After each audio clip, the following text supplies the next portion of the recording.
Hello again. So it is Friday, beautiful Friday. You may not realize it, but I haven't done a video in a couple of days. 2 days ago, I was doing my video, and it was one of those weird things. I was sitting there, and I was talking. I was like 22 minutes into the video, and then just kind of stopped. And that's what happens with how I do videos. That's the kind of thing you folks don't see. Is like, I'll just be like talking, I'll just be in it, and then I'll just be like, I don't really feel like So I didn't do a video that day because didn't feel like it. And then yesterday I was just exhausted. We went on this hike, this mountain that was like this. And so by the time I got doing that, I was tired. I was hungry, I was cranky. It was looking like it was gonna storm. And I was like, screw it. Sometimes, again, you always try to do the grind. But sometimes, especially being a self-employed person, you think, you know what? I can't just work Saturday and Sunday. Maybe I'll take today off. Because it doesn't really matter. Because I already had videos in queue. So I was like, you know what? We'll just publish the videos that are in queue. And then I'll do another video on Friday. So now we're doing a little video. We're finally gonna walk around this nice, beautiful RV park a little bit. So we're in Outlander. I think it's Outlander's RV park here in Luray, Virginia. Very nice, absolutely beautiful RV park, as I'll show you. The only downside with it is a little pricey. It's $50 a night, which is kind of pricey, especially when you figure there's no internet service at all. Plus they don't have like laundry facilities or anything. So it's an absolutely gorgeous environment.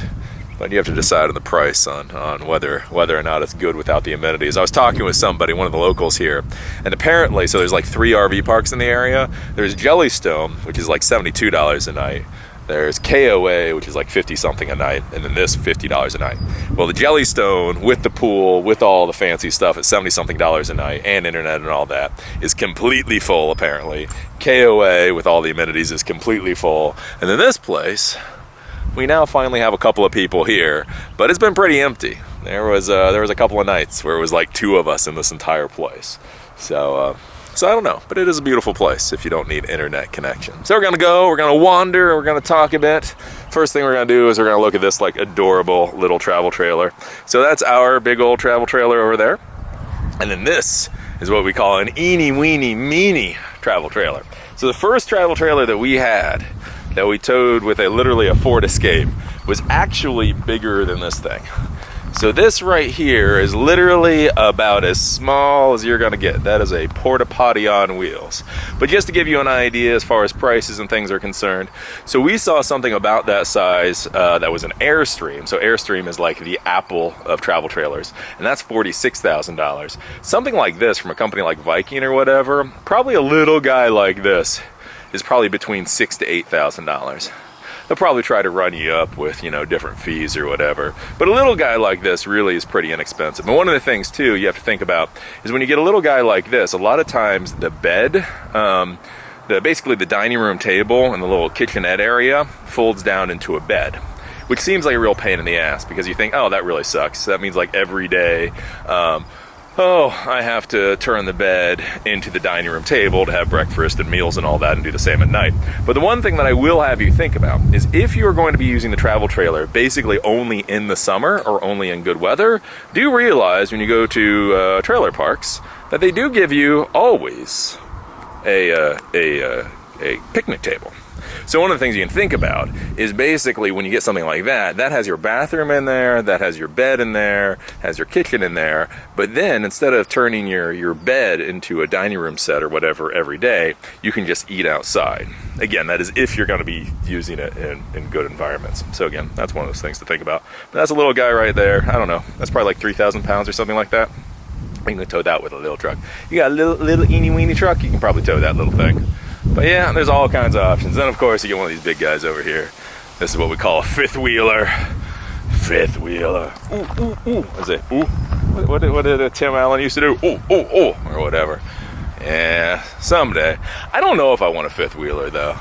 Like I say, the size, honestly, with no lie, the size of the travel trailer that we have, I actually like. I really actually like the travel trailer size we have. It's 30 foot full length. I think it's like 27.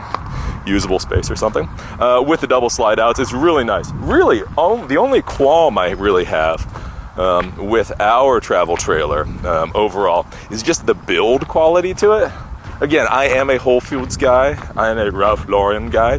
And although I don't want an Airstream, because those are ridiculously expensive, I do wish like the build quality was a little better. Like even only being like a year old, you can start to feel like the foam in some of the places is starting to sag and all that kind of stuff. And even like say after 1 year, like the dining room table already starts to have a little bow in it. So it's like, you know what I'm saying? I don't want an Airstream. I don't need an Airstream. But, you know, I'd like my dining room table to last more than like a year or two.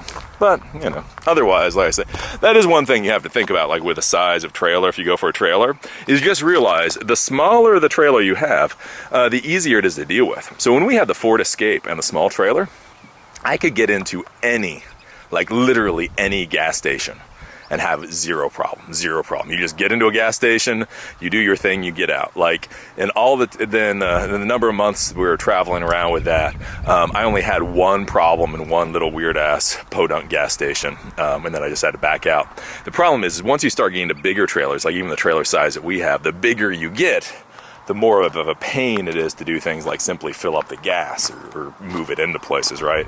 Obviously, the smaller the trailer, the easier it is to just maneuver it around and such. So it's one thing you have to think about. A lot of people are like, oh, bigger the better. Bigger, bigger, bigger, bigger. But again, the bigger you get, well, then you got to have a bigger truck. And the thing with a bigger truck is not only is the truck just going to be more expensive from day one. You know, instead of paying $45,000 for a truck, you're going to pay $55,000, $65,000, $75,000 just for the truck. But then the gas mileage forever and ever and ever is going to be worse. So that's the thing. Like we only get like 10 miles a gallon, 10 miles a gallon when we're towing. But when we're on the highway interstate without the trailer, we get 20 plus, somewhere between 20 to 22. Well, again, you get those bigger trucks. And so once you stop towing, you're still getting worse gas mileage, and so they're still more expensive. And so that's kind of thing you have to think about. Like with travel trailers, it really is one of those things, like bigger isn't always better. So you really got to think about it. Do you really need that second bedroom in a travel trailer? Which you can get. Oh my golly. We went to a trailer show, the Maryland RV show a few months ago. Man, there are some nice trailers. Like the fifth wheeler, it doesn't look like it. I know you look at the fifth wheeler, look at the outside, oh, look at this piece of crap. We went into one with the fifth wheelers, and they had a full living room on the top. So that top part that goes over like the truck bed, it was a full living room with like 2 seats and 2 couches with a TV screen that came up. And then that looked over like the full kitchen area with a little dining area. Then you went into the back and it had a full bedroom with ceiling fan even. So again, you get some nice, like I say, with these travel trailers, a lot of people are like, oh, things are like a ripoff or whatever. And with travel trailers, it's really not a ripoff. It's just you get what you pay for. You just got to decide whether or not you want to pay that much. Like you go into the RVs, and like I talk about, some of these RVs are like $300,000. But you got to understand, you go in there, and it's like Italian marble. Like we went into a couple of the RVs, and they were just too nice. I was like, even if I wanted to afford one of these things, I just want to do it. Like they're just so, I mean, like I said, just like marble and glass, and man, you're just like, holy crap, this is really like a condo on wheels.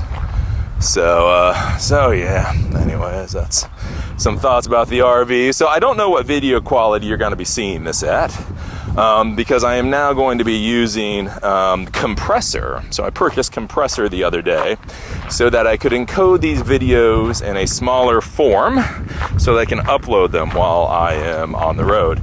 So the issue that we run into is like an RV park like this has no internet connection, and some of the RV parks we go to just have really piss poor internet connections. Well, the problem is when I do these videos, 1080p, 60 frames per second, basically they're 12 gigs per hour, right around 12 gigs per hour, right? So I do an hour video, it's 12 gigs. If I do an hour and a half video, it's 17 gigs. And so the issue is with my mobile phone, when I tether it, I pay $100 a month for 18 gigs. Yeah, right? And then if I prepay, it's about $7.50 per gig if I prepay. And if I don't prepay, it's $15 per gig. Now again, if I have to go 1 or 2 or 3 or 4 gigs over, in the course of my work, in the course of my employment, that's not a big deal. If I have to go like 200 gigs over in a month, that's a big problem. So I went out and I got this, so Apple, not only do they create Final Cut Pro, which is a video editing software, they also create a compression and encoding software called Compressor. And so the nice part about Compressor is basically what I can do is I can feed it a video file, and then I can give it pre-configured settings to re-encode it, and then it will spit it out the other side. So that's where if you see these videos from now on, and some of them are 1080p, 60 frames per second, and others are 480. The reason that they're 480 is because I do the 480s so I can upload them while I'm on the road. Again, 480, literally it goes from 12 gigs down to 500 gigs. So that is definitely a win. But just one of those things to be thinking about if you're wondering like why some videos just have a lot worse quality than others. That is the reason. And yesterday, or the last video that I uploaded, there was an issue with it because it was the first time I had used Compressor to upload a video. And it's really weird when you use it. They have some predefined settings in there for 1080 and 720 and high definition or standard definition or whatever. So I used one of the pre-configured settings yesterday for the upload. But the weird thing that I didn't realize is you can do a whole bunch of stuff with Compressor. You can add watermarks, you can do all kinds of things. And one of the things you can add, for whatever reason, is margins. So, just like on a document page where you can add margins around it, well, you can add margins for whatever reason. And the weird thing is, of course, the problem is after I encoded the video and I opened it up using QuickTime, it didn't show the margins, so I didn't know there were margins there. So the margins only showed up when I uploaded it to YouTube, and then YouTube looked at the entire size of the video file and then mucked around with that. So that's why with the video file yesterday, basically you got what some people complained about was double letterbox. So hopefully when this video goes up, we will not have that issue. We will not have that issue. That's the hope, at least. I don't know. Again, that's the one thing why you don't want to screw around with your workflow very often, is because you have to understand with workflows is that it takes a while to figure out the best way to do something, right? Basically that's the thing, is what you do is you play with things, you experiment with things 20 different ways, and then you find the best way to do it, and then you do things that way the next 1,000 times, right? And so that's the issue with right now with using the compressor, is I'm sure at the end of the day, using compressor will work great. It'll be absolutely awesome. The issue is right now, I am not perfect with it, and so gotta screw around with it, figure out how it works. So if this video isn't perfect, then maybe the next video is the next video. But I do have to say, 480p really isn't that bad. 480p really isn't, because I was worried. Like I downgraded to 480p. I was like, oh, how horrible is this gonna be? Well, it's kind of funny as I looked at it. And I was like, that's actually not that horrible. I mean, not perfect, it's not great, but it's not horrible. That is one of the funny things when you think about like the modern world and things that we complain about. Because I was complaining, because my videos are, 12 gigs in size and I can't upload them. And so, encoding them down or whatever gets them down to 500 megs. But it is funny to think about. Like, I'm complaining about internet speed that can upload 500 megs or 12 gigs. And I still remember when I was in junior high school when I saw the first 1 gig hard drive. So it does kind of show you how far we've come in some ways. And then like how just normal things become, right? There was a time when my friend showed me the page for a 1 gig hard drive. We're like, oh my, it's a 1 gig hard. What do you do with 1 whole gig? And now I'm sitting here going, man, an individual video file is 17 gigs. But anyways. So I figured one of the things I'm going to start doing is I'm going to start answering some of your guys' comments, right? So people like the back and forth. They like to feel like their YouTube person is actually reading their comments. I don't really know why that is. It is kind of funny. Like, you notice that. Like, people feel really, really, really special when people read their comments. So I figured I would read your comments and give you some feedback.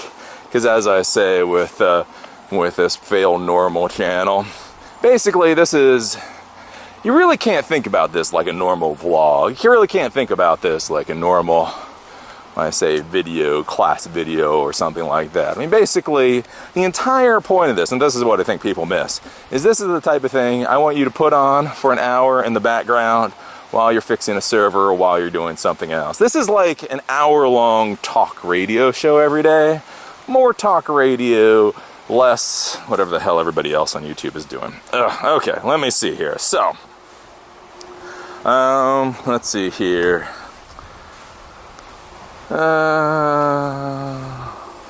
Yeah, okay, so one person is saying, like with video files, even with my channel having small videos and small resolution is a good thing because I get charged $150 for just 400 gigs a month, and no one really offers unlimited internet anymore.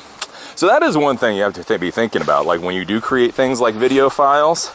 Like for some of us, like I have Fios Verizon at home, 35 up, 35 down for 100 a month.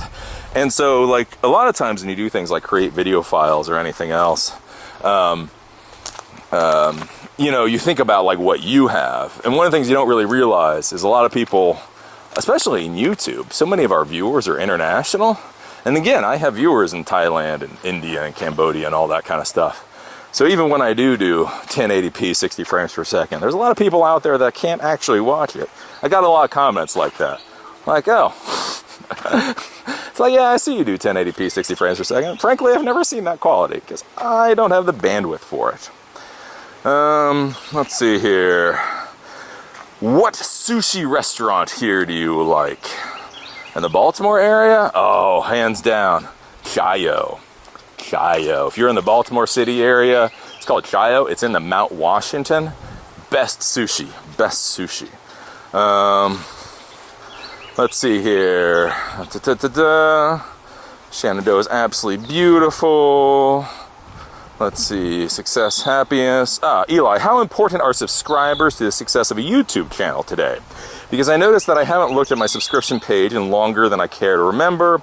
I basically use a YouTube homepage as my subscription page, as the site suggests videos from the channel's topics, and I recently watched, blah, blah, blah. So how important are subscribers nowadays? I think they are still important. Again, if you hear you folks complain a lot of times about if YouTubers put up too many videos in a day, a lot of people say that they're getting spammed. So subscribers are useful. I would argue subscribers are useful. But the big thing that I would argue is if you're going to be creating a YouTube channel, basically you should be creating a channel that people want to come back to, that they actually think about going to, right? So twice a week, I go to the Vlog Brothers channel. Not because it's suggested to me, not because it shows up in my subscription feed, though it does, but because I really like the Vlog Brothers, and I really love to hear just John Green talk about whatever the hell John Green talks about. So, I'm excited to see that. So I think one of the big things I would argue is that, yes, subscribers are valuable just in general, because a lot of people do look at their subscription feed. But I would argue with a lot of these content creators, they shouldn't worry so much about the subscribers and more worry about create content that people want to come back to day after day after day after day. So that even if it doesn't show up in the subscription feed, your people come back. Because that's one of the issues I've heard a lot of people complain about is, again, I don't worry about the subscription feed for the people I follow. Like I follow Wheezy Waiter, I follow He Who Shall Not Be Named, I follow, Vlog Brothers, I follow China Uncensored. But the thing for me, like I say, is that I go to these channels regardless. So even if they don't show up in the subscription feed, I'm still going to go there. And so that's what the complaint I've heard with a lot of people, a lot of creators, is they kind of bitch and whine and moan about the subscription feed, that it's not showing their subscribers that they've published videos. And my retort to them is, well, maybe you need to be creating videos that more people actually want to see, that they look forward to. That would be my thought there. So yeah, subscribers are, they are important. They definitely are important. Can you show trailer hookup with brake and electrical connections? I could, but there's really not too much to it.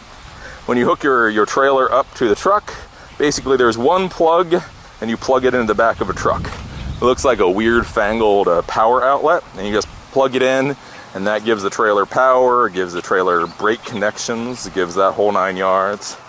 And then I think the final one we'll talk about today is this video talking about, I did a video about what's his name winning, right? When he who shall not be named started poking me with multimeter probes. And it's funny, this person saying, this video is so sad. He is the king of Reddit, and you're just a pleb who called him out for attention, and it failed because you only got 6,000 subs. You're wrecked. I think that's kind of funny. That's like a good lesson in life, where you can have all these people like wander into a conversation and not understand like who you are or what the conversation is. Because it is funny. Like, I've been getting a lot of crap from people that are now following what's his name. And it's like they're new people to following him. And so they see the back and forth between me and him. And they look at this channel, which has 6,000 subscribers. And they look at his channel, that now has 150,000 subscribers. And they look at, oh, look at you, little peon, trying to ride on his coattails. And it's like, my other channel has 703,000 subscribers. Like, I don't really want to get into this, but my other channel actually still has like 5 times the amount of subscribers that he has. I mean, I'm just kind of saying, so that is one thing to realize, like in the whole internet world, it can be very weird, especially like I say with this whole thing with how YouTube does things like channels. I really dislike how YouTube does channels because the channels aren't tied together. I wish you could have like one primary account or one channel within like sub channels, so that all the channels are connected to each other. So like basically, so like one profile or one account was attributed to all 3. But that's a weird thing you have with YouTube, is every single channel, for all intents and purposes, as far as viewers are concerned, are entirely separate entities. So it is really weird for me to have like one channel with like 6,000 subscribers. And I get all these people giving me all this hate and crap and all that. Oh, look at you with your pathetic little channel with 6,000 subscribers. Oh, you trying to act like anybody cares. It's like, my other channel has 703,000. It's like, I don't really want to get into a pissing contest with anybody, but it is something to think about. Like I say, when you're dealing with YouTube and all that kind of thing, it's curious. Like, you really don't know who you're talking to on these platforms. You don't know if they're impressive or not impressive or whatever. Oh, this is absolutely beautiful. Even at 480p, if you're looking at this at 480p, you gotta say this is magnificent. So this is the life, man. This is the life, man. When I made that snarky ass video like a month and a half ago, this my friends, this my friends is what I was talking about. This is what I wake up to in the morning. We go hiking, we go walking, then I come back, do a little vlogging. This is the life. This is the life. You know what I'm saying? Oh, I'm feeling good. Even my allergies are gone now. Even my allergies are gone. Because that was one of the problems I was having is, even after the sicknesses and all that went, then it was allergy season. So even when we were up in the Laurel Highlands, allergies were still horrible. But I came down here, I get a little sneezy, I've still been taking a little bit of Benadryl at night. But otherwise, really, not a big problem. I don't even have tissues with me at this point. I am so good for the sneezing, I don't even have tissues with me at this point. So this, my friends, this is a good life. That's a good, like I say, I mean, imagine if this is your yard. This is what you wake up to in the morning. You know what I'm saying? Like, yeah, I'm just gonna go stroll around the property. And the best thing about this property too, you know what the best thing about this property too, is I don't have to worry about landscaping. I don't have to worry about if the lawn mowing guy doesn't show up and who I would hire or any of that kind of stuff. That's the funny thing, like with our house, right? Because we've had the same landscaping company since we owned it. So we've owned it for 5.5 years now. And the landscaping guy was the one that dealt with it long before we even showed up. And it was so scary, like this year, because one of our neighbors who uses the same guy for lawn mowing and all that, he came over to us and he was like, "Hey, have you heard from the lawn guy?" We were like, "No, why?" He's like, "Well, you know, my grass is getting a little long, and I've called him like 3 times, and he hasn't gotten back to us." And it was like that scary moment when you think, oh no, like what happens if over the winter the lawn guy decided to do something else? And then you have that horror of trying to find a new lawn guy. And I'm telling you, New lawn people. You find a good lawn person, you stick with the lawn. There are very few employees in my entire life that I have thought are completely crucial. My lawn guy is completely crucial. That's the one mutterfutter. That's one mutterfutter. I will jump through hoops to make sure that futter shows up. You know what I'm saying? So, that's a nice part about this. You don't have to worry about lawn people. You like wake up in the morning, you're like, yay! It's mowed. So anyways. So about 25 minutes into this, I guess we should start talking about the subject for the day. I'll start wandering a little more, talk about the subject for the day. So the subject for the day today is habitual alcoholism. So we got questions from folks about drug and alcohol use and abuse, especially as a technology professional. And I figured I would talk about my issues with habitual alcoholism. And now I know you're probably sitting there thinking about habitual alcoholism. You're like, yeah, you lie. Yeah, habitual. Sure, it's a habit, and that's it. But it really is like an issue that I had for many years. Because the problem that I came to is that alcohol became a habit. And it's one of those things that kind of snuck up on me and I didn't really think about. But then at a certain point really does start to become a problem. And you start sitting there and you're thinking, I'm like, what? How did this happen? How did this happen? And I think a lot of people run into this, especially in the tech world right now, because so much in the tech world, I mean, they're trying to act like, you know, being a geek is a 24/7 frat party. And what I keep wanting to tell people is guys, if I wanted to be in a fraternity, I wouldn't have been a geek. Like, being a geek is like the antithesis of frat parties. And so I feel like there's like this big issue nowadays. We're starting to get all those business folks. We're starting to get all those jocks in the tech world, man. They're in the tech world. They're going to be selling. We're going to be selling, guys. Put it on the board, right? And so the problem is you're starting to get all these jocks, jockey types, is the venture capitalists and the investors and the business people. And they're kind of trying to force that whole frat thing on the geeks. And the geeks, of course, are like, holy crap, look, cute girls and frat people like us. And so the geeks are getting involved, and it's causing a lot of problems. It's causing a lot of issues, right? So as far as me, when we start talking about alcohol, just again to put some things on the board, just put some things into context, I was never a huge alcohol or drug person, to be honest with you. Like growing up, like being in high school and all that, I had a lot of friends who had that whole thing with like trying to escape reality, right? Reality sucked. To them, reality sucked. Reality was horrible. What they wanted most in life was to get the hell out of reality. Which, fine, whatever. But that wasn't my experience. Again, I have never been one of those people to think that reality is irrepressible or irrecoverably or whatever. That is absolutely horrible and I have to escape from it. I've just never really been an escapist type person. So like when I was going through high school, I had lots of friends doing drugs. I had lots of friends doing every kind of drug you could think of. But I never got into it. Not because I was morally against. I know that's what I'm supposed to say. Oh, drugs are bad for you or this or that or the other thing. I know that's what I'm supposed to say. But realistically for me, I just really didn't see the point. Because it was like I was trotting along. And it's not like my life was perfect. My life was definitely not perfect. Again, we're not going to go into some therapy session here. Across the board, it was definitely not perfect. But I didn't really see how like doing drugs is going to make it any better. You know what I'm saying? It's like, okay, life definitely ain't perfect. But I'm not really sure how taking drugs and kind of going out of my mind a little bit is going to make not perfect better, right? And so for me too, you know, I saw people do drugs, like dope, marijuana, all that. Never, you know, I watched them all giggle. That didn't really seem to make a lot of sense to me. Then acid was huge in my area when I was a teenager. And I saw enough people go through bad trips.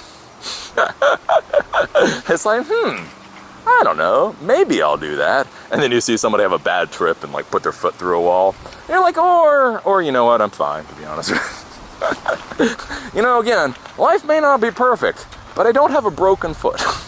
My foot currently is not broken, so maybe I won't, right? And so I went along, and again, in high school I drank a bit. But it was like one of those social things. You're out there with the other folks, they're drinking, and you take a couple of drinks, you know, what the hell. Again, as I say, I went for the quality stuff though. I didn't go for any of that swill. I went for Boone's Farm, Strawberry Hill. Oh yeah, vintage 1989 or whatever it was. You know, and again, probably when I was in high school, oh, I don't know, half a dozen times maybe, drank or whatever. Again, like I said, it wasn't a huge thing. Got out into the adult world again, drank at parties and all that kind of thing. Didn't drink a lot.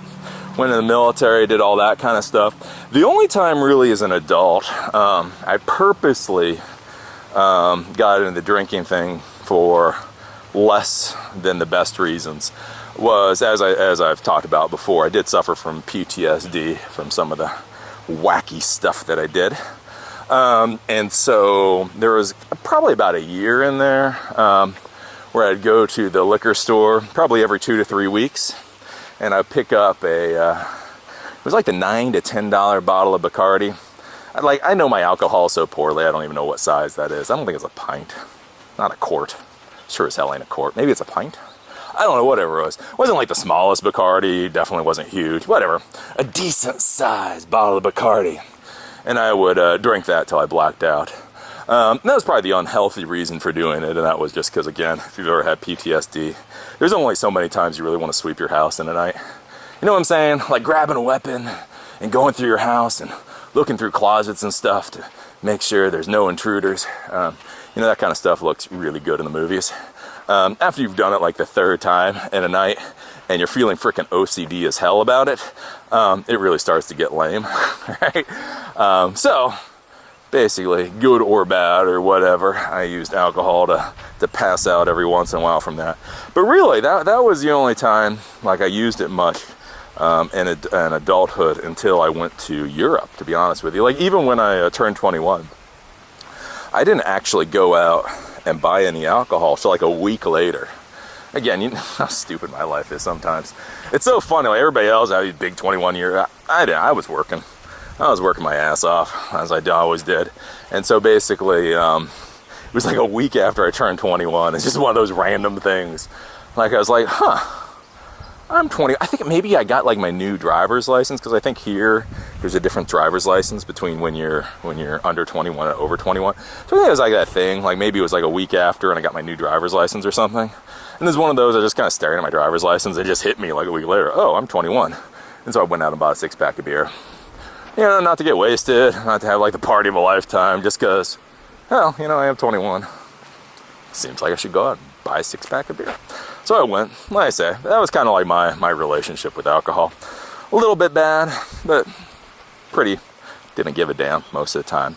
Really, I didn't get into alcohol too much and drinking alcohol until I went off to Europe. So when I was 25, went to go backpacking through Europe, and basically ran into one of those issues you run into, especially as an Aspie, where you have to make the decision of whether you're going to do what you normally do, or whether you're just gonna chillax, as I would say, and do what everybody else does. And so basically, went out to Europe, right? I was backpacking, and I looked around, and the reality is most people who backpack through Europe party your asses off and drink, right? Looking at museums and looking at castles and looking at old buildings and all that kind of stuff is only so interesting. It's only so interesting. If you're really gonna socialize with people and all that kind of stuff, it's going out to the nightclubs, it's going out to the pubs, it's going out to the bars, it's drinking until 2 or 3 or dawn or whatever, right? That's where the real experience is. And so I sat there and I was thinking about it. And like, I didn't really drink too much. Like the first week, right? I went out to a club with 2 girls. Like the first night I was there, had a little bit to drink. And then I was like, no, I don't really want to drink a lot. Because again, drinking for me wasn't a huge thing. And then I went. And basically it was, I was in Bath. I was in the UK. I was in the city called Bath. I was at their youth hostel there. And there was this guy who said, hey, why don't you come grab a pint with me? And it was one of those times, again, especially as an Aspie, where you sit there and it's like, I don't really want a pint. I truly, genuinely don't really want a pint. And you're looking at this person, and you're looking around, you're looking at experiences, and you're like, okay, here's the deal. I can either not drink a pint, this guy's gonna go off and have fun, and I'm going to go to bed. And that's gonna be about it. Or I can go have a pint. I'm gonna have to talk with this guy, I'm gonna have the experience of going out to a bar, blase, blase, blase, blase. And then it's like, you know what? Fuck it. I'm gonna have some fun. I'm gonna drink. So I went out, and again, my alcohol tolerance at that point, because it's been a while since I had done the whole getting drunk out Bacardi thing. Like literally, I had like 2 pints of beer, and I was feeling like, woo, right? Even at 25, like I say, did not drink a lot. But then, as I traveled more around Europe, again, that was the thing. Everybody goes out, gets plastered, dance their asses off, great music, great time. And again, you can either do the boring thing, or you can do the fun thing. You just got to make your decision. So I made my decision, and I had fun. Oh my golly, I had fun. But anyways, so did a lot of drinking there for Europe. Then came back, still drank a little bit after there, because again, you kind of get, and that was the thing. That was the first thing. It's like the warning sign, because you get in the habit, right? So I come back to the normal world, and again, it was just like you get used to drinking. I think it's like with a lot of people with smoking. They say that with smoking. Like one of the biggest problems with smoking is actually the habit of smoking. Like doing things with your fingers, being in social groups, the whole 9 yards. It's actually, I mean, nicotine's a bitch, but it's actually not so much the nicotine. It's all of these other activities that go along with smoking, and those are the hardest things for smokers to break with. And so I came back, and used to drinking, so I kept drinking a bit, but whatever. Went off to India and all that kind of stuff. Drinking went down. And then basically what I found is started up my consulting business, and then I started dealing with adults. And what I found, especially being in late 20s and all that kind of stuff, doing the business thing, is that everybody went to the bar to drink. And that's basically all anybody does for most adults do for entertainment. They don't do whitewater rafting, they don't do surfing, they don't do all these other stuff. They go to the bar and drink. And so one of the issues that I ran into, like when I started my consulting company, is that that's literally just what everybody did. And so again, you kind of get into it, not because it's really particularly what you want to do, but because when you talk with any of your adult friends, you're like, hey, what do you want to do? It's always go to the bar. And again, I would like to say this is the point where you can argue them into something else. But no, again, it's not like the thing like you can say, hey, why don't we go get some drinks and go to the pool hall or something? And it's like, no, let's just go to the bar. And then you sit there, right? And so you start doing that. You do the alcohol thing, just because that's what everybody else does, even if you don't want to do it. Again, you're under that problem. If you want to hang out with people, you want to have fun, that's where they're going. So I did that for a while, then I met my wife. We partied for a bit, then we started to calm down. It was interesting, because then we started to calm down. But then I found for myself that I would go and I would work, because that's when I was really trying to push my company and I would grow it. And it's one of those times when you really realize how much alcohol is a part of a society, especially in the United States, and you don't even realize it in a way. And so I go and I work like 12 hours a day. And then again, I'd already been used to drinking at this point. And so you get home at the end of the day, and then you're just like, oh, you're just so tired, and you're just so stressed. You're just like, oh, I just need to relax. And you're like, and then you're thinking, I don't know, what do I want to do? And then you turn on the TV, and then you see everybody drinking alcohol. And then again, this is one of the interesting things with like things like TV, is you start to realize how much like TV kind of affects you psychologically, because everybody on TV drinks. And so you sit there after a 12-hour day, and you put on Castle, or you put on one of those stupid TV shows, and everybody that's in it is drinking. And then you're thinking, oh, yeah, that's what I want. I want a beer, or a wine. And so it just kind of keeps the cycle going. And so that kept going along until I dropped in my company and all that. And then, like I say, then I went into the startup world. And that was a weird thing I found with startup world, is you're supposed to go to all these events, and you're supposed to socialize. And then I would go to all these events and socialize, and I swear to you, I'm not even joking. Look me in the eyeball as I say this. I'm not even joking. You go to these events, you go to these meetups, and you're like, oh, great, I'm thirsty. Yeah, where's a bottle of water? So they'd have pizza, they'd have food, they'd have beer, they'd have wine, and you're like, yeah, whatever. I just want a bottle of water. And then they would always be out of water. Always be. So again, you've been running around all day, it takes you however long to get to this meetup, you're tired, blah, blah, blah, and then you're going, and they don't even have water. They've got the beer thing. And again, like I say, you get back into the habit of drinking the beer because it's what's there. One, you're thirsty, you're tired, it relaxes you a little bit, and all of a sudden you're drinking 2 beers or whatever. Not because you wanted 2 beers. Like you get there and you're thinking, You think, I really didn't want to drink tonight. And then you're drinking like 2 beers because there's no water. There's no food. You're tired. Whatever else. And again, like I say, you see that a lot in the startup world. It's absolutely ridiculous. Like they'll have so many events. Like they'll supposed to be like mixers. Like this is what I don't understand. Like I went to like TechCrunch. So TechCrunch Disrupt is the big startup event. And they'd have mixers, you know, after hours, network or whatever. And you'd go and it would be these clubs with open bars, which was fine. But then they would crank the music up to the point where you couldn't just speak. You had to yell at each other. And so again, you sit there and everybody's trying to act like they're having fun. So I end up start drinking. You're like, why am I drinking? It sucks. I just want to go home and have my bedtime tea, right? And so for me, like I say, this went along. And then I actually personally haven't had a drink now since October, since Seattle. Because one of the things that I found for myself is that alcohol kind of screws with the body, or screws with my body. So what happens if I'll drink, and then if I'm at home, I'll like pass out. I'll like fall asleep at like 8 or 9 o'clock, and then I'll have insomnia. Then I'll wake up a few hours later, like 1 o'clock in the morning, and can't go to bed. And at first I thought that was because of stress. I thought it was because of this, that, and the other thing. Wound up and found out that it's just, it's caused by alcohol. And so basically one night I had a couple of beers, had the exact same thing happen to me that always happens to me. And then I was like, you know what? I'm done. I'm tired of this crap. And so that was the last time I had beer. And like I said, that was about 8 or 9 months ago at this point. But it's curious to think about, and this is one of the issues that you run into in the modern world, where people talk about being healthy, people talk about you should take care of yourself and all this kind of stuff. But then so much of our modern world is actually all built about being rather destructive to your body. Like I say, the whole alcohol thing. I mean, I had fun in Europe, don't get me wrong. But the issue is it's just like so much of the adult world is completely and utterly about alcohol consumption. Like even now, I mean, that's one of the reasons why I don't really like going to like fancy hotels and stuff anymore. Because again, my wife and I, we go to Miami, we'd stay in the really fancy places. But it's amazing like how much people, like you're paying a lot of money to be at this place, paid a lot of money to get to this place. And then as soon as people get there, basically they're just getting drunk out of their mind. Like so many of the places we went to for vacations, like literally we get off the tourist bus or whatever to get to our resort.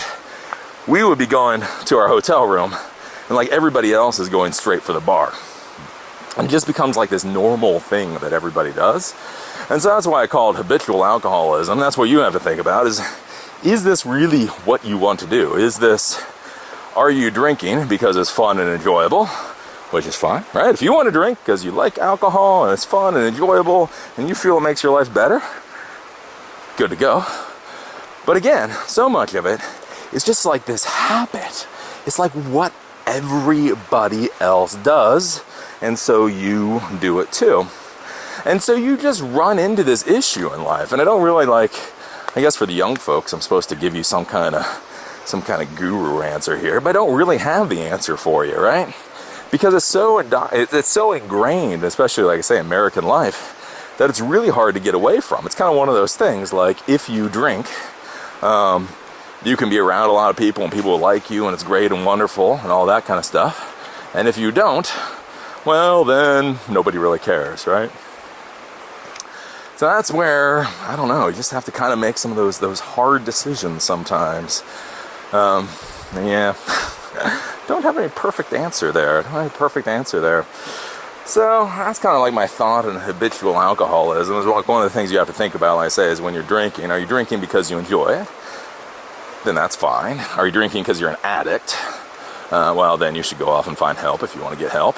But then, like I say, are you drinking just because that's what is in your head that you should do? Like, it was really surprising to me. Like even now, like when I watch Castle. So I used to like Castle. Castle, I guess, is off the air now.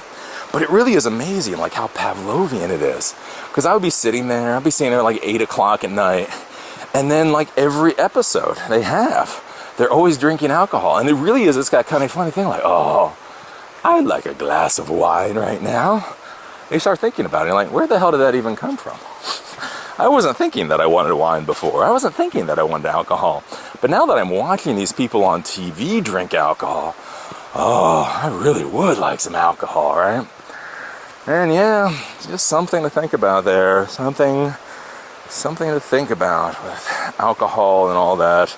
Is the consumption actually good for you? Are you enjoying it? Do you know why you're doing it? Or are you just kind of going along? Because I think that's the thing. Like with things like alcohol, thankfully for me, my body is weird in some certain ways. So things like alcohol, again, like I say, they don't make me feel the best. One, I don't have that interest in escapism. And then two, like I say, alcohol actually does take a toll on my body. So I can only do it so much. Like there's a lot of people that are alcoholic, 7 days a week. And I just can't do that. My body just starts shutting down like, we don't like this, right? But it is one of those things to be thinking about. Like if you're drinking a lot, is to start thinking like, why? You know what I'm saying? Because like so much of this modern life, that's what I try to talk about with these fail normal videos, is that's where you look around. And you look around at so many people that are doing what they feel like they have to do, or they're doing what they feel like they're supposed to do. And that they're so utterly miserable. And then they find these little ways to cope with the misery. Again, you drink a 6-pack of beer, or you drink alcohol or whatever, it makes everything so much easier, so much nicer, right? And so I think that's one of the things that I would have you think about, is like if you are doing the drugs, or you're consuming all this kind of stuff, are you doing that to mask issues that you don't know how to deal with? To mask problems that you don't know how to deal with, right? You go to work every day, you're bored out of your mind, you feel like you're not respected, you feel like your life isn't going anywhere. So you go to the bar or you go home, you have a 6-pack, and it's all good and it's all great. And that would be my thought, that would be my question for you. It's like, well, maybe if you need to go to the bar at the end of the day, or need to have that drink of alcohol at the end of the day, maybe that means your life isn't that good, right? Maybe it means your life isn't that great. So is there any way to make your life better so at the end of the day, you're not feeling like that? Again, like I say, with the people that go on vacations. Now, I'm all for vacations. I'm all for partying. I'm all for, like I say, I like my alcohol, to be honest with you. I really honestly wish my body could deal with it better. If my body could deal with it better, I'd probably drink about once a week. But it doesn't, so fuck it. But that's the thing, like, if you're going on vacations and you're so desperate to get to being blasted out of your mind, I guess that's my question, is just like, what does that say about your life? What does that say about your happiness and where you are, right? I think that just says like a lot of just horrible stuff that you probably don't want to deal with, but it is something to think about. And that's what I just see with so many people in this modern world. This whole thing about just this, escapism. That's what, I talk about, like I say, with the food thing and all this other kind of stuff, is how much self-destructive stuff are you doing simply because life is rather miserable? Because again, I have to tell you, it's great. Like I say, I don't drink. I eat pretty normal food. I drink my coffee, and that's about it. Especially right now, because I wake up in the morning, I go hiking, I feel good. I'm in a nice, calm, relaxed environment like this. I drink my bedtime tea at night and go to sleep. It's just a good life. Again, and that's, you think about it. Is all the stuff you're going through worth it? Because, that's what I see with so many people in this modern world.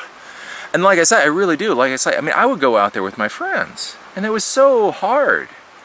Because I would be sitting there, especially like I say, when I was in the corporate world. And it would be like, at Friday, everybody would go out to the bar.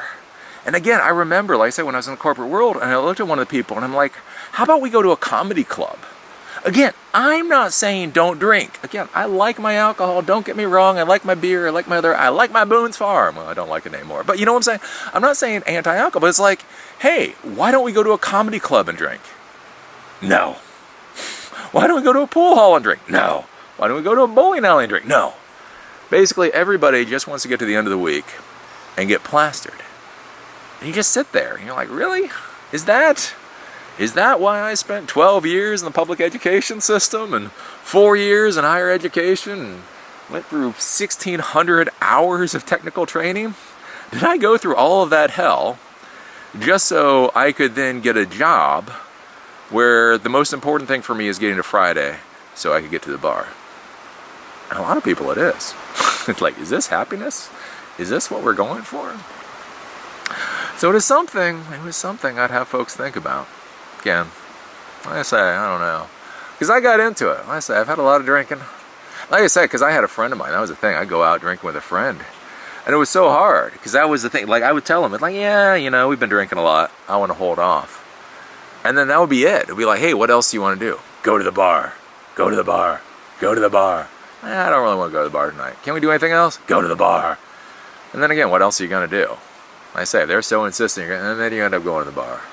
And then you're like, again, and you're drunk like at the end of the night. That's the worst thing. Like when you're drunk, and you get home, and you're kind of stumbling, and you're looking in the mirror, and you're drunk, and then that thought goes through your head, going, you know, I really didn't want to get drunk tonight.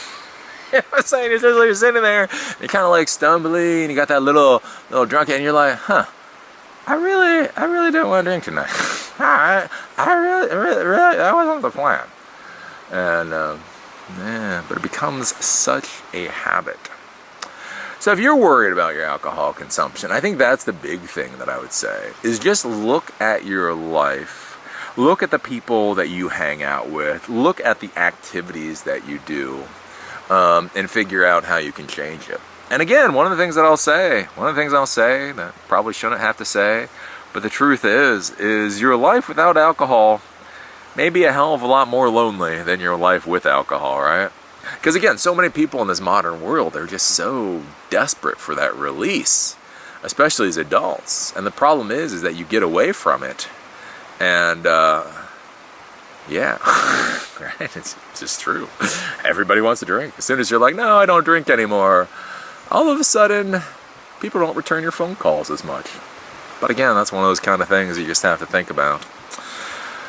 I don't know. Was that a happy story today? Was there a good moral to that story? I don't know. The moral to the story: if you want friends, drink alcohol. hey, dude. I never said anything about morals or ethics on this channel. Just kind of saying how the world is. But it really is true. I guess you can hang out with the Christians and the Muslims or whatever. But I don't know. I don't hang out with those folks either. They seem kind of boring. But yeah, I don't know. Yeah, I don't know what it is. Because yeah, you see so much of that, like I say. Just especially, like I say, when you go and you go on vacations or whatever. Like I say, like once you get to be like 35 and 40, again, you know, when you're 22 and you're going down to Daytona Beach, I don't care. Again, do whatever the hell you want to do. You're 22. Use a condom. You know what I'm saying? My advice, use a condom. Use a condom, be careful of roofies. That's my advice. But it's funny, like when you start to see like the 40-year-olds, and the 40-year-olds, you know, they'll get to these resorts, and they just beeline for that bar. You're just like, really? Really? Is this why we worked our asses off? Is this why I struggled and stressed, did all that stuff? Just so I can have a life where once every few months, I can run off somewhere and get piss-ass drunk. Again, I'm telling you, it is, like I say, with that whole alcohol thing, what does I talk about? The quiet desperation. I think if you really want to see proof positive of the majority of people in quiet desperation, like I say, you go to a resort and you see the 40-year-olds make a beeline for the bar. And you're just like, and that's the thing, is you sit there and you're on this beautiful ocean. It's a beautiful ocean. You got the breeze coming in, there's kayaks, there's sailboats, there's pools, there's food, there's all kinds of stuff. Like I said, I've been to some good resorts. There's all that. And everybody makes a beeline to the bar. And you're just like, Again, I'm not saying don't have a drink. Again, I would be having a drink if it didn't make me wonky. But when that is like the first and last thing on everybody's minds, it just does not seem like a good thing to me. But yeah. Yeah, I don't think there was a good moral to this story. I think I was supposed to come to the end of the story and tell you some good, wonderful moral.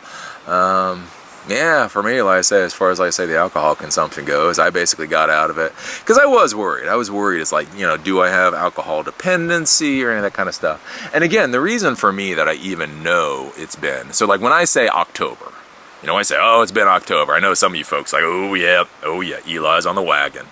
Here's the deal. The reason I know it was October, I don't know what day it was in October, is because we were still in Seattle. So like last year, you know, we traveled around and we lived in Seattle for a little bit. And so I remember the night that it happened. And the night that it happened just happens to be when we were in Seattle. So I remember I went to the PCC. I picked up like a good dark beer. I just wanted a nice relax, watch some Netflix. I drank my beer, watched some Netflix, went to sleep at like 9 o'clock. woke up at like 1 o'clock in the morning. I was like, damn, this sucks. Why the hell did I do this again? And then I don't know. Like I said, that's one thing like with getting older. Like you hear so many stories about like when people give things up or they start doing something like, oh, I started to get in shape, or oh, I gave up alcohol, or this, that, or the other thing. And you look for those great moral moments, or those great moments of like moral clarity. And you say, how did you know it was time to stop doing something or start doing something, right? You want that moment. And I think one of the hard parts, it's hard to explain to young people, is that there is not like, it's not really something that you can aspire for. Like I say, I don't know why it was. I had insomnia before. I knew it was alcohol related before. You know, I had gone through this, like, I probably shouldn't drink anymore. And then I went back to drinking. And there was just something. There was just that one night, like I say, it was a good beer. Oh, it was a good dark, like this organic thing. It was a stout. It was a stout log. It was something. It was stout, whatever. It was good too. I really enjoyed drinking it. And then I woke up at 1 o'clock in the morning. And I'm like, I am done with this. I am done with this horse crap. So yeah, I don't know. But that is that story. So be thinking about that. Be thinking about that with your life. You know, like I say, with your alcohol consumption, if you're not feeling good about it. A lot of it really, like I say, it just comes back to how you build your life. You know, what do you do after work? You know, if you're feeling like you're drinking too much, you know, join an improv group or take a glass blowing class. Like so much of like alcohol drinking and so much of like the drug use or whatever, frankly, is people being bored, right? People are just bored. And so they go out to drink because it's the easiest way to relieve the boredom. But I will tell you, if you go to a decent bar, drinking a few pints a night isn't the cheapest thing in the world anymore. I mean, like, a reasonable bar is going to be like $5 a pint. And you go to like one of these micro brew places, it might be $8 a pint. So you figure like 3 pints, right? If you drink 3 pints in a night, that could be $24 plus a tip. And so here's what I want you to think about, because I talk about doing like classes, or I talk about going camping, or I talk about this or that, the other thing. Think about that, 24, so let's say with a tip, let's say $25 at minimum. And that's for like a few hours. And you do that a couple times a week, that gets expensive. You know, that could be like $200 or $300 a month. And so that's one thing, like if you're thinking like, oh, maybe you're having an issue with alcohol or dope or anything else, just think about, hey, maybe if I put that money, again, to like a glass blowing class, or I don't know, how to do watercoloring, or something that you might be interested in, like scuba lessons. Scuba lessons really aren't that expensive, right? I don't know, like $600 you can do scuba lessons. And that would give you an interesting thing to do. You can get out, you can be around people, you can do scuba. So yeah, I would say that. There we go. As I say at the end of many of my videos, I feel like I had a greater point to make here. It's like I started this video and I was like, I'm going to talk about habitual alcoholism, and I'm gonna hammer home some thought-provoking points to explain how people can get out of it themselves. And then as I think about it, it's like, yeah, I don't know what to tell you. Modern American adults really like to drink alcohol. And if you want to be part of the group, you drink alcohol. And if you stop drinking alcohol, you're generally not part of the group. And I never, this is not an after-school special. Fail Normal was never supposed to be an after-school special. So I'm not going to try to make it into an after-school special and say, hey, right? So all I can say there as far as alcohol use and all that kind of stuff is, if you want to try to get out of it, probably the best thing to do is find other things to do. Find other ways to be creative, other ways to use your money. Because I say, alcohol and all that kind of stuff does get expensive. If you can figure that out, then you can move along. That's my thought, at least. Yeah, really. Thought I was going to go for something really profound here. I think I missed the profound. I think the profound train went that way. Yep, profound train went that way. Just reality. Because yeah, like I said, there was a time when I had the PTSD. And the PTSD, that was all, I drank just because I needed to pass out. But then after that, so much of my drinking was just to be part of the cool kids. Not even part of the cool kids, part of the dorky kids, part of any kids, right? Everybody just drinks a lot of alcohol. what are you gonna do? Don't know. And like I say, it's not as easy to get out of as you'd think. Because like I say, I go to those startup events, and it was so funny. I get there, be like, I am not drinking any alcohol. I want no alcohol tonight. And you get there, and you're like, give me a water. They're like, we don't have water. And the motherfuckers, they'd have a dozen bottles of wine. They'd have cases of beer, and no water. You're like, but I'm thirsty.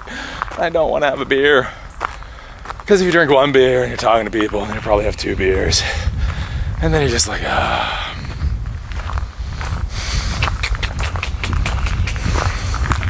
I don't know what it is. But it is true. So anyways, with that profoundly unprofound video, we will call it a day, because I see we're at the hour and 44 minute mark. I'm going to start from now on trying to cut these videos to the hour, not because I mind talking, or because I think you guys, you folks, men, women, Z's, mind hearing me talk, but more because of the size of the video file. Again, especially at 1080p, 60 frames per second. I think, what is it? I burn, is that a gig every 5 minutes? I think it's a gig every 5 minutes, right? 1 gig every 5 minutes. Which again, when I got a 35 megabit per second connection, it doesn't matter. But out here, it does, right? So again, if I go from a 1 hour video is 12 gigs to a hour and a half video is 17 gigs.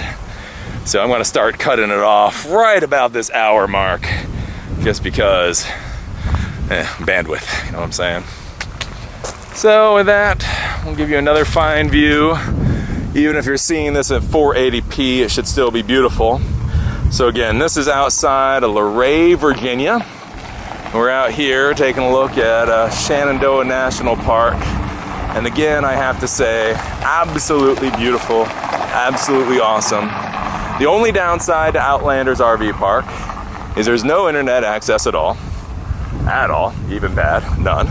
It's a little pricey at $50 a night, but whatever. And the other real downside is it is the furthest RV park away from Shenandoah National Park. So like both the KOA and Jellystone are like literally 10 miles closer. So I talked about that before, whenever you're going for the RV park, you look at a map and it doesn't look like the RV park is very far from, you know, all the sites you want to see. And then you actually drive it and you realize, oh, right, 20 miles doesn't look so bad when you're driving 60, 70 miles an hour.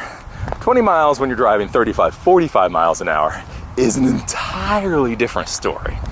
So that is one thing to keep in mind here, because it's from here it takes about 15 minutes to get to the park, and then once you get in the park, it's 35 miles per hour. So yeah, that nice, wonderful hike in nature can end up being a decent amount of a commute, if you know what I'm saying. So anyways, with that, we'll call it a day, and we'll see you at the next one of these videos.